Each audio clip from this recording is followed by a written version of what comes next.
Fucking hell, we're so busted.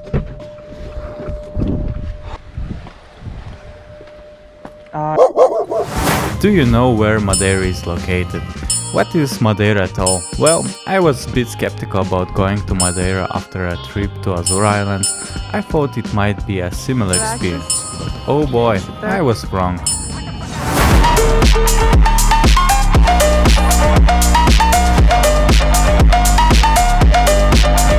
So, Madeira isn't just an island, it's an impressive masterpiece waiting for you to add your brushstrokes, and I don't mean literally, at least you're a painter or something. In this episode we will show you the adventures we face here, some facts and tips which can be helpful to you if you decide to travel here. We travel the island from east to west, from north to south, and then to south to west, north to east, etc. Because different spots are so differently located, we need all the time manage our journey different. Anyway, I'm inviting you to uncover Madeira's secrets. Together we will explore this and already discovered island in our unique way.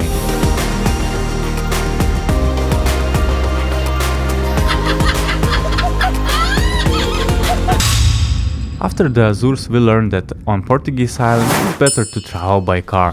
So yeah guys, that's what we did once we arrived to Madeira. Don't hesitate to take a stronger vehicle, because in some lived roads in the mountains it won't make it and you could experience dangerous incidents because of it. But we will talk about later. After the car rental process we finally got to Funchal. And first impression. In Funchal, capital of the island. After Azure Islands, I have to admit it is more warmer here. And basically that's the main difference. Maybe landscape as well different. All the buildings are on the top of the hill on the mountain. Many kissing couples here. Well, mountains and hills are more steep, perfect reason to park our car and explore the capital of Madeira, Funchal.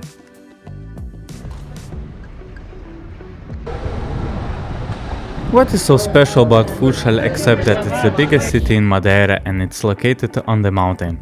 Except for the charming Portuguese colonial style in which the city is built, everything else appears quite ordinary. White colored buildings with black volcanic stone elements and red colored rooftops. Main marketplace is overpriced, especially for tourists, so I would suggest you just taste things here but don't buy them. You know, get the full tourist experience. Traditional drinks like poncha you can buy on every corner. For those who don't know what that is, poncha is an alcoholic liquor infused with berries and various fruits served in a glass of ice. Funchal is also the hometown of Cristiano Ronaldo, so of course here you have museum dedicated to him, which we didn't visit as we are not fans of football. And this statue with polarized balls, and it's not footballs I'm talking about, if you know what I mean. What else? Let me see. I highly suggest you visit Funchal Cathedral and get the Monte Palace Tropical Garden. You can get here by a cable car from downtown or like us with a car. Sadly, we got here on our second try because on the first attempt our car couldn't make it all the way up the hill. So car got stuck in the middle of the mountain and got smashed into the corner of a dry stone wall.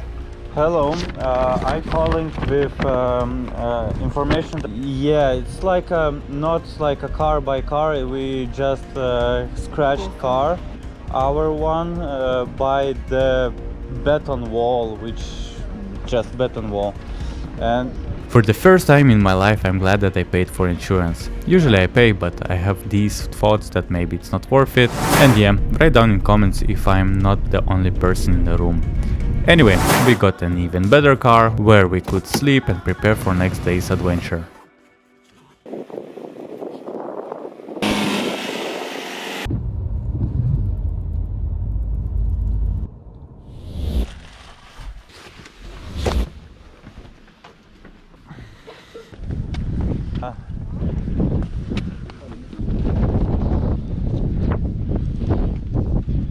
As you see, we got lucky with the weather during our visit in Pico do Arieiro. Here has to be a nice view and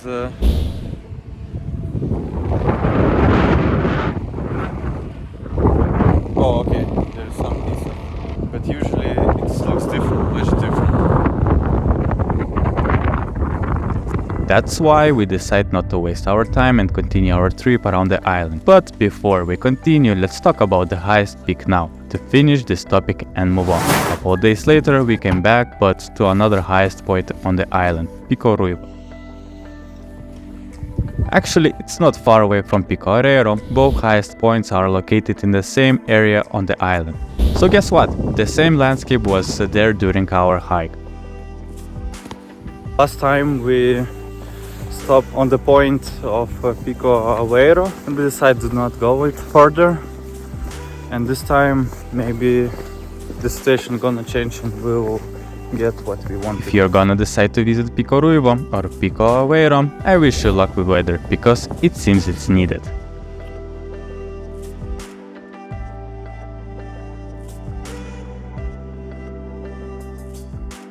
That's pretty a lot of trash here in the path up to mountains. Like you can find whatever you want, all kind of trashes, like from paper to glass, plastic, etc. Well, come on, Madeirians. You can do it better.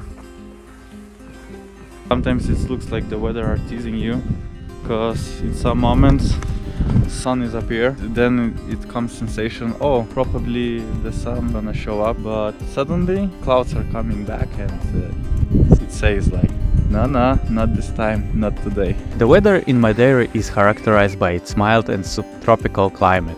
With its coastal location, the island enjoys fairly constant temperature throughout the year. Summer are warm and pleasant with average high temperature from 25 to 28, while winters are mild with temperature ranging from 17 till 20. The oceanic influence keeps the island from experiencing extreme temperature variance. Additionally, Madeira is known for its lush vegetation and occasional rain showers, especially during the winter months, which contributes to the island's vibrant green landscape. But when traveling, kind of annoying, as you never know what to wear with you during your hikes, or worse, you never know what to expect from natural destinations, like in our case. When you talk about Madeira, you should include the hiking. It's the best option to see the natural parks and places with remarkable views, waterfalls, forests, mountains, and seaside landscapes. Back to the topic of hiking, Madeira is a perfect island for that, and to be more specific, Levada walks. In the 16th century, the Portuguese started to build levadas to carry water to the agricultural region. Nowadays, levadas move a large amount of water from the west and northwest of the island to the drier southeast, which is more conducive to habitation and agriculture. When choosing a hike, we picked the Levadas das 25 Fontes and Risco waterfall hike for its exceptional beauty and diverse landscape, including enchanting forests, scenic viewpoints, and of course majestic waterfalls. Plus, it's not that long nor difficult to hike, since after Azores we're a bit tired, so yeah, it's a match.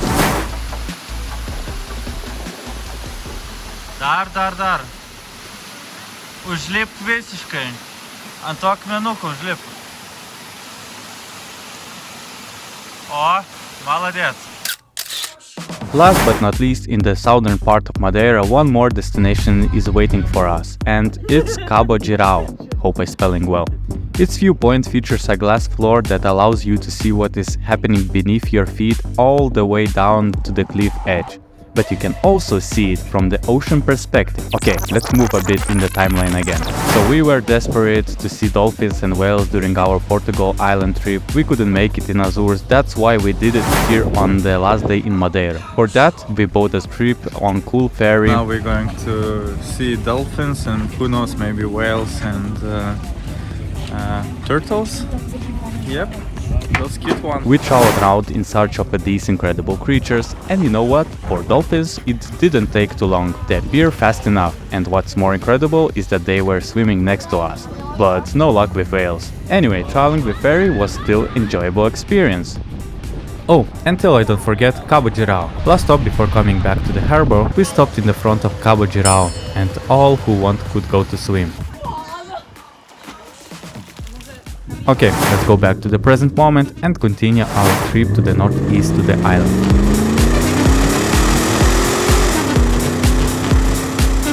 Wow, what a view! At least with sunset we got lucky. Thank you, Porto Moniz.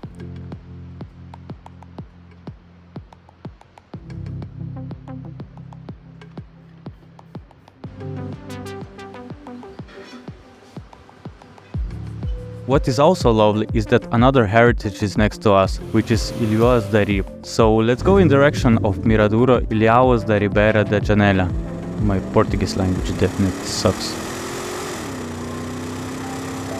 Oh, and by the way, this is not safe. I highly suggest you not to drive on such a cliffs. We did it specifically for these drone shots, but please, drive in normal paths. Madeira has a good roads with paths through mountains via tunnels, and yeah, they are gorgeous. I'm not sure what this looks like for you on the footage, but here, on the other side of the camera, it looks very epic. I've encountered a similar view many years ago in Iceland. This type of stones are a result of cooling process of the remains of the magma pieces.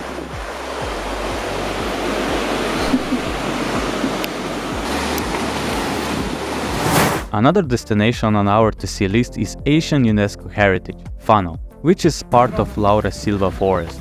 It is often described as an ancient forest because it has retained its original characteristics over millions of years. It's like step back in time to witness the Earth's ancient landscape. In addition to see unique flora, Fanal is also home to a diverse range of the wildlife, including various birds, species, insects and bats. It is an essential habitat for several endangered species. But what we notice is that the main habitat here is those cute cows.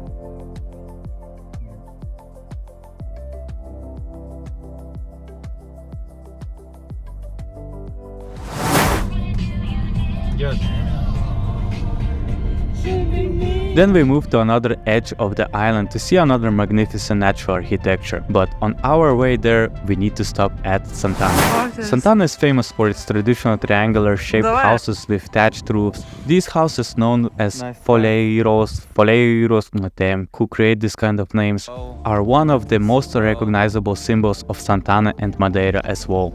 The shape of the houses help protect them from the region's frequent rains. And for dessert, Ponta de São Lourenço. Well, in our case, it's for a breakfast as we want to see the sunrise, and cliffs on São Lourenço is the best place to do it here in Madeira. Ponta de São Lourenço is volcanic origin, characterized by ridged cliffs, colorful rock formations, and barren landscapes. It provides a sharp contrast to the dense greenery found in other parts of the island. This is why sunrise is spectacular and gives a wholly new experience than the rest of the island.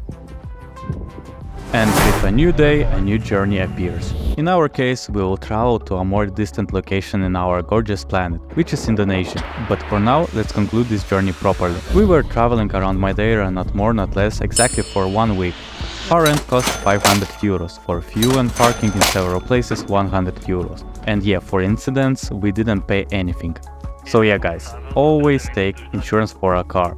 On hotels we spend differently, but the general price is 250 euros. For food and drinks around 300 euros, and of course flights, which is a bit personal because each of you gonna fly here from different locations in different periods with different economical and political situation. But in our case, from the Azul San Miguel flight for 2 people with SAT Airlines cost us 165 euros and back to Vilnius via Nuremberg with budget European Airlines that cost 160 euros. So yeah, now you know that Madeira is affordable, gorgeous and of course many kind of activities. Keep this in mind when planning your next vacation. Thanks for watching and see you in next video. Cheers!